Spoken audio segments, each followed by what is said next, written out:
یہ روزہ اللہ نے تو فرض کیا ہی ہے، لیکن یہ محبوب علیہ الصلوۃ والسلام کی پیاری ادا ہے اور پیاری سنت ہے۔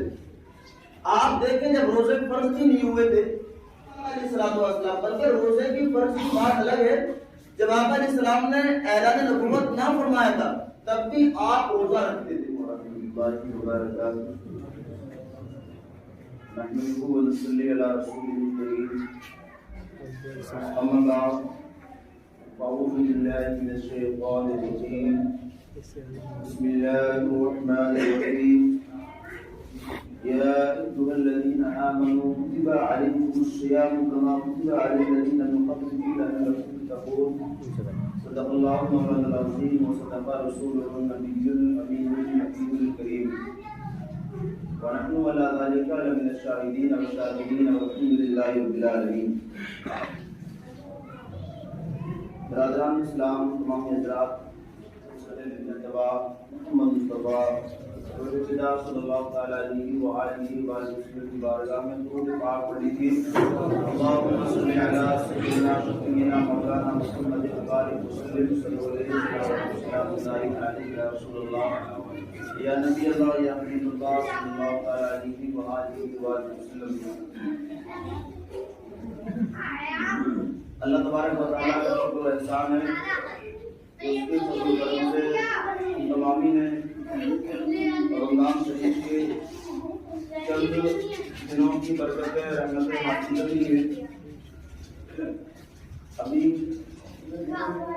کافی دن باقی ہیں، اللہ سے طرف پروردگار عالم سے دعا ہے کہ رب کریم اور آنے والے دنوں میں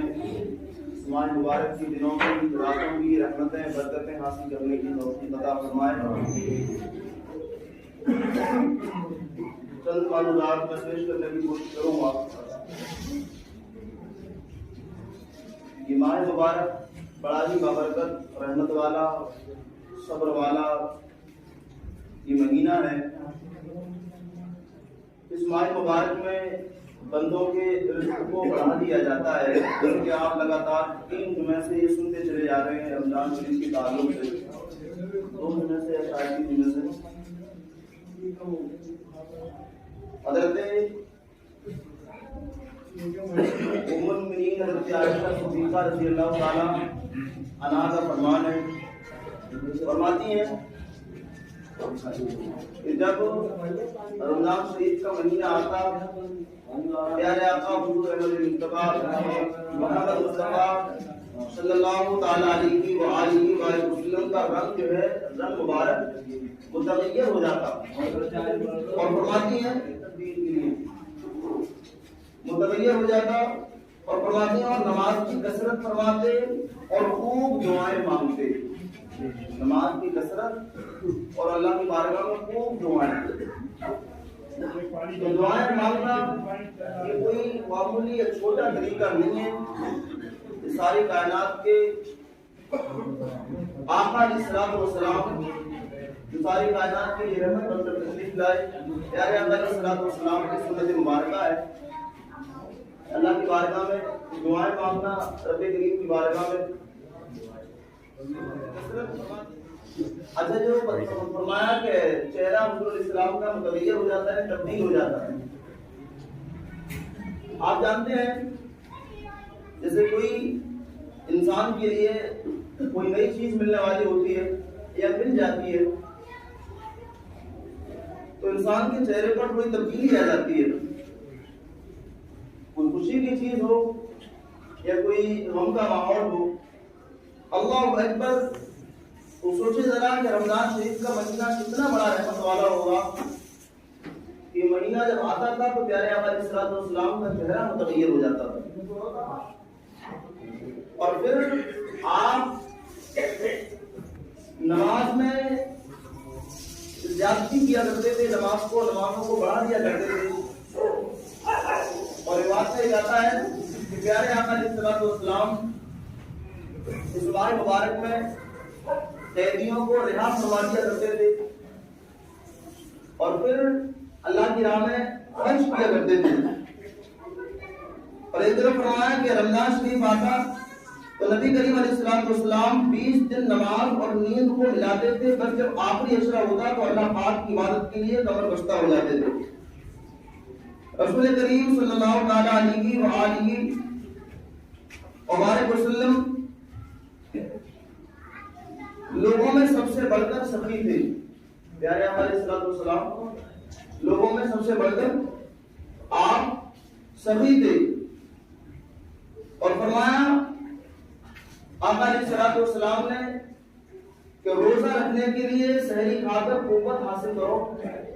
اور دن یعنی دوپہر کے وقت آرام یعنی پہلولا کر کے رات کی عبادت کے لیے طاقت حاصل کرو، اور فرمایا سحری پوری کی پوری برکت ہے،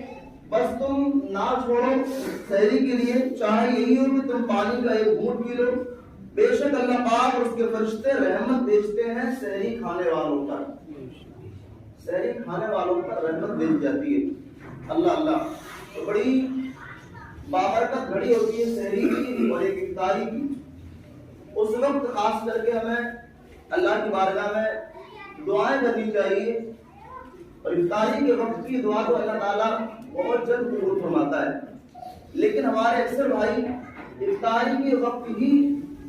زیادہ تر ادھر ادھر کی باتوں میں لگے رہتے ہیں۔ افطار کے وقت تو بس اللہ کی بارگاہ میں لو لگانی چاہیے ہمارے لیے، اور فرمایا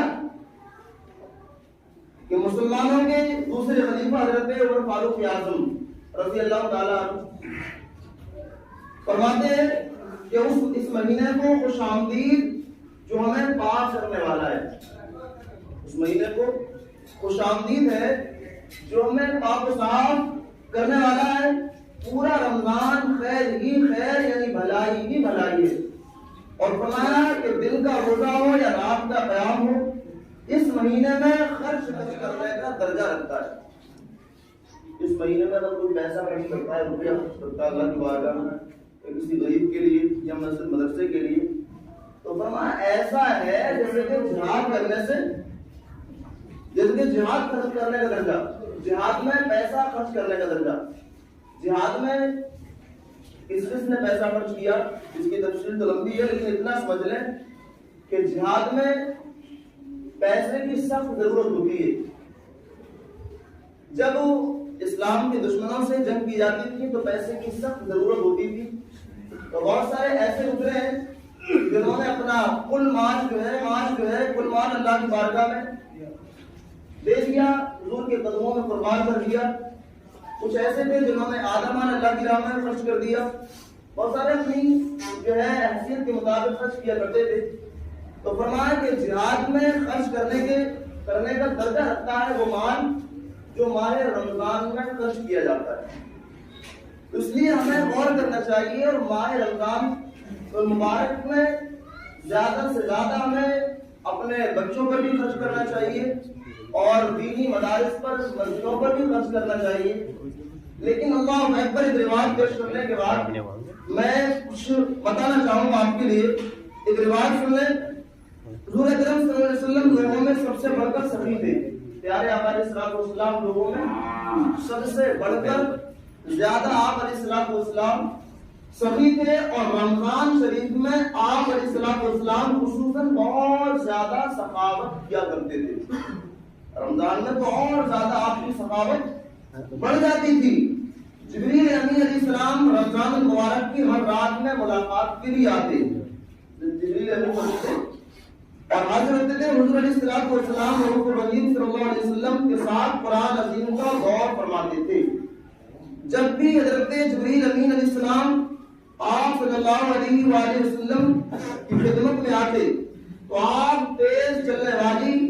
ہوا سے بھی زیادہ خیر یعنی بھلائی کے معاملے میں سخاوت فرماتے تھے۔ کیا مثال دی گئی ہے اس میں بتایا گیا ہے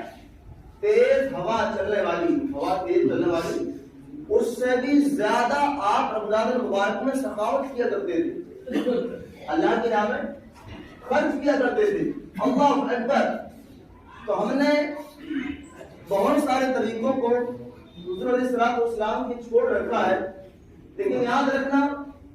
جو بھی پیارے آقا علیہ السلام کا طریقہ ہے اور حضور علیہ السلام کی سنت ہے، ان پر اگر ہم عمل کرنے لگیں تو انشاءاللہ تعالیٰ دنیا بھی کامیاب ہے اور آخرت کی منزل بھی کامیاب ہے۔ یہ روزہ اللہ نے تو فرض کیا ہی ہے، لیکن یہ محبوب علیہ الصلوۃ والسلام کی پیاری ادا ہے اور پیاری سنت ہے۔ آپ دیکھیں جب روزے فرض ہی نہیں ہوئے تھے تب آقا علیہ الصلوۃ والسلام، بلکہ روزے کی فرض کی بات الگ ہے، جب آقا علیہ السلام نے اعلان نبوت نہ فرمایا تھا تب بھی آپ روزہ رکھتے تھے، اور غار حرا کے اندر آپ جو اللہ اکبر کئی دن تک مسلسل عبادتوں میں مشغول رہا کرتے تھے۔ آپ نے روایت میں بارہا سنی ہوں گی کہ حضرت خدیجہ رضی اللہ تعالیٰ عنہ آپ علیہ الصلوۃ والسلام کی زوجہ محترمہ کھانا پانی لے کر کے اللہ اکبر غار حرا میں جاتی تھی، آقا علیہ الصلوۃ والسلام وہیں پر آپ کا قیام رہتا تھا، وہیں آپ عبادت فرمایا کرتے تھے، اور کئی دن تک اللہ اکبر روزے رکھا کرتے تھے۔ یہ اعلان نبوت سے پہلے کا معاملہ ہے، اور پھر بعد میں پھر اعلان نبوت کے بعد میں یہ روزے فرض کیے گئے، بلکہ ہجرت کے بعد جو ہے فرض کیے گئے روزے اللہ اکبر۔ تو روزہ رکھنا یہ محبوب علیہ الصلوۃ والسلام کی سنت ہے، اور یاد رکھنا آقا علیہ الصلوۃ والسلام اللہ کے محبوب ہے، اور جو اللہ کے محبوب کی ادا کو ادا کرے گا، محبوب علیہ السلام کی ادا کو اپنائے گا، تو یاد رکھنا اللہ کا وہ محبوب بن جائے گا، اللہ کا وہ محبوب بن جائے گا، اور اللہ تبارک و تعالیٰ کیونکہ یہ بھی میرے محبوب کی ادا کو پسند کرتا ہے۔ اللہ اکبر۔ فرض تو خیر ہے ہی روزے، ہمیں چاہیے کہ رمضان المبارک کے مکمل جو ہے روزے رکھا کریں۔ فرمایا جاتا ہے، ابھی پہلے آپ نے حدیث سے بات سنی کہ پیارے آقا علیہ الصلوۃ والسلام کی ایک سنت پیاری یہ بھی ہے کہ سخاوت کرنا، اللہ کی راہ میں خرچ کرنا، اور جو ہے اللہ کی راہ میں رمضان شریف کے مہینے میں تو آقا علیہ الصلوۃ والسلام بے شمار سخاوت کیا کرتے تھے۔ ہوا میں یہاں پر مثال دی گئی ہے کہ تیز چلنے والی ہوا سے بھی زیادہ آپ رمضان کے مہینے میں سخاوت کیا کرتے تھے۔ اب آپ دیکھیں، غور کریں میرے بھائیوں، نوجوانوں، بزرگوں، کہ ہم اس ماہ مبارک میں کتنا خرچ کرتے ہیں،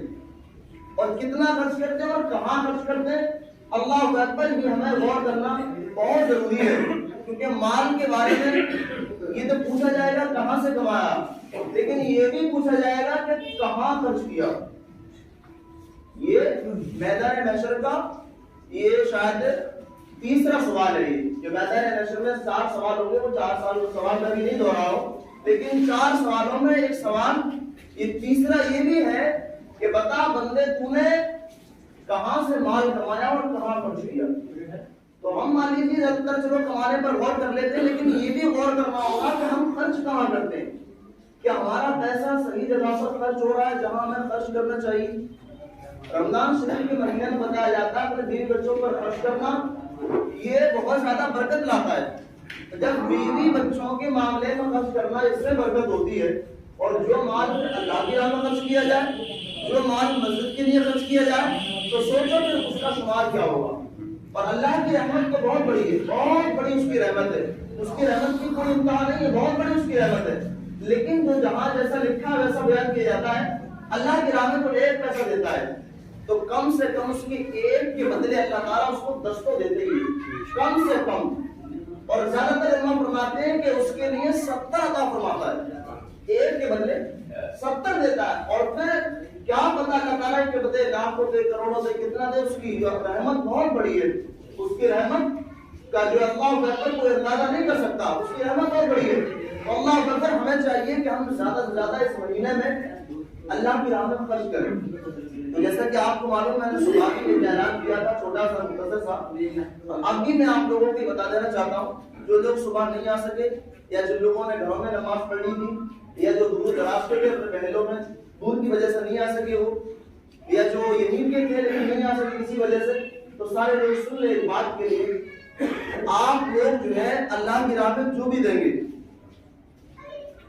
وہ آپ کا انشاءاللہ تعالیٰ اللہ تبارک و تعالیٰ بالکل اس کا ڈبل کر کے کتنا دے گا، وہ اس کی رحمت کے اوپر ہے، اس کے کرم کے اوپر ہے، وہ کتنا دے گا اس کی مرضی کے اوپر ہے، لیکن وہ زیادہ رکھنا۔ لیکن ہمارا معاملہ کیا ہے، ہم یہ تو ایمان رکھتے ہیں، بلکہ ہم یہ یقین رکھتے ہیں کہ ہم اپنے رشتہ دار کو 500 روپے 1000 روپے نوکہ لکھوا رہے ہیں تو ہمارے پاس ضرور آنے والا لڑکا۔ اپنے رشتہ دار پر نوکہ لکھوانے کے ٹائم پر بھروسہ ہے کہ ہمارے پاس میں ہماری بیٹے کی شادی میں آ جائے گا، اتنا دے دیں گے، لیکن اللہ کی راہ میں خرچ کرنے کا ٹائم یہ دھیان نہیں ہوتا بات. ایک عام سے بندے پر یقین کر لیا کہ بھائی اس کی شادی میں زیادہ سے زیادہ نوتا لگوا تو کوئی دقت نہیں, اپنا آ جائے گا, کیا پریشانی ہے. حالانکہ یہ دنیا کا نوتا کلیئر, لیکن نوتا لگوانے کوئی دقت نہیں ہے, لیکن یہ سنت کا صحیح نہیں ہے. لیکن ایک بندے پر ہم نے بھروسہ کیا, اللہ پر بھروسہ نہیں کیا. جب بندے کے لیے ہم اس نیت سے کر سکتے ہیں کہ بھائی خوب زیادہ لکھواؤ, وہ واپس لوٹ کے آنے والا ہے, تو اللہ کی راہ میں آپ بے شمار خرچ کریں, انشاءاللہ تعالیٰ آپ کا وہ ڈبل کر کے نہیں بلکہ 1 کا 70 کے بندے آنے والا ہے, 1 کا 70 کے شمار سے آنے والا ہے. اور کتنا دے گا وہ جانے, اس کا کام جانے رب کریم کا. تو میرے بھائیوں بزرگوں دوستوں, آپ سے ایک بہت چھوٹی سی اپیل ہے, محبتانہ گزارش ہے, اور ایک مشورہ بھی ہے کہ آپ لوگ جو ہے جو لوگوں سے میں نے صبح کہہ دیا تو وہ لے کر کے آئے ہوں گے. آپ سے زیادہ نہیں, کوئی 1000 روپے نہیں, 500 روپے نہیں, 2000 نہیں, کسی نے نہیں, صرف 100 روپے کا معاملہ ہے. آپ لوگ نماز کے فوراً بعد جو ہمارے کمیٹی کے حضرات ہیں یا چھوٹے لڑکے یا نوجوان بھائی وہ جو ہے گولی لے کر کے کھڑے ہوں گے, اور آپ 100 روپے سارے لوگ جو نوجوان بھائی ہیں یا بڑے بوڑھے جتنے بھی جو بھی ہیں 100 روپے آپ کو دینے ہیں. بس آپ کی جیب سے صرف 100 کا نوٹ جائے گا, لیکن مسجد میں بہت ساری جمع ہو جائے گی. صرف آپ کی جیب سے 100 کا نوٹ جائے گا بس,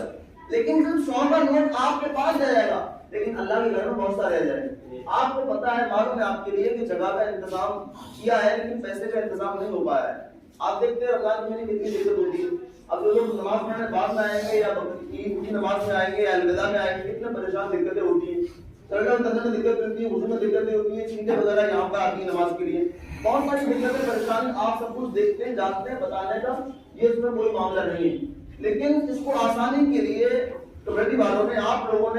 ہی لوگوں نے اس جگہ کا انتظام کیا ہے. تو ہمیں چاہیے کہ ہم کوشش کریں, محنت کریں اور زیادہ سے زیادہ خرچ کرنے کی کوشش کریں. تو آپ سے صرف 100 روپے کا معاملہ ہے. سارے لوگ جو ہے 100 روپے جو ہے جھولی میں ڈالتے رہیں. نماز عید نماز جو ہے جمعہ کے بعد فوراً آپ کو جو ہے 100 روپے جیب میں سے نکال لینے ہیں اور آپ کو جھولی میں دے دینے ہیں. اور آپ اس نیت سے دیں کہ ہم کسی دنیا دار کے لیے نہیں دے رہے, ہم تو رب کریم کی بارگاہ میں دے رہے ہیں, وہ اس کا بدلہ لینے والا ہے. اور 100 روپے تو یار بہت معمولی چیز ہے, بہت معمولی چیز ہے 100 روپے. اور انسان غور کرے, بچے ٹافیوں میں چاکلیٹوں میں 100 روپے اڑا دیتے ہیں, ختم کر دیتے ہیں. لوگ بیڑی سگریٹوں میں یوں ہی پھونک دیتے ہیں, گٹکوں میں لوگ پھونک دیتے ہیں گٹکا جو کہ بالکل نقصان دہ ہے, اس کا کوئی فائدہ ہی نہیں ہے, نقصان ہی نقصان ہے گٹکے کا, نقصان کے علاوہ کچھ نہیں ہے. نقصان کے لیے پیسہ خرچ کرتے ہیں ہم, لیکن اللہ کے بارگاہ میں فائدے کے لیے پیسہ خرچ نہیں کرتے ہیں, اس سے نقصان ہونے والا ہے. لیکن دنیا کے معاملے میں تو یقین ہے, لیکن آخرت کے معاملے میں یقین نہیں ہے. اور اللہ تعالیٰ تمام کو عمل کرنے کی توفیق عطا فرمائے. تو جو ہمارے بھائی اوپر سن رہے ہیں وہ بھی سن لیں کہ وہ نماز کے بعد میں فوراً 100 روپے نکال لیں جیب سے, اور جو ہے مسجد کے لیے تعاون کریں تاکہ مسجد کا کام جلد سے جلد آگے بڑھے. تو آپ کریں گے نا انشاءاللہ تعالیٰ, انشاءاللہ. اور یہ رمضان شریف کے ہر جمعہ کو آپ کو ایسا کرنا ہے, کوئی مشکل نہیں میرے بھائی, کوئی مشکل نہیں. آپ دیکھیں ہمارے گھر میں اگر 4 بچے بھی ہیں, 4 بچوں کی فیس 300 روپے کی مان لیجیے, کتنے بنتے ہیں 800 روپے. تو سوچو, لائٹ کا بل ہم ہر مہینے جمع کرتے ہیں, گیس کا بل ہر مہینے جمع کرتے ہیں, گیس کا خرچہ کرتے ہیں, تمام چیزوں کا ہم خرچہ کا خیال رکھتے ہیں, لیکن مسجد کا کتنا خیال رکھتے ہیں وہ اپنے دل میں خود جان لیں. کوئی کسی کے بارے میں بتانے کی ضرورت نہیں ہے کہ وہ ایسا ہے کہ وہ ایسا ہے کہ میں ایسا ہوں, کوئی مطلب نہیں. اپنے دل میں انسان کو جان لے کہ ہر بل ہم جمع کر رہے ہیں, لیکن جو بل ہمیں اتنی فیسلٹی مسجد میں دی جا رہی ہے, اور آگے انشاءاللہ تعالیٰ اور زیادہ فیسلٹی دی جائے گی مسجد میں,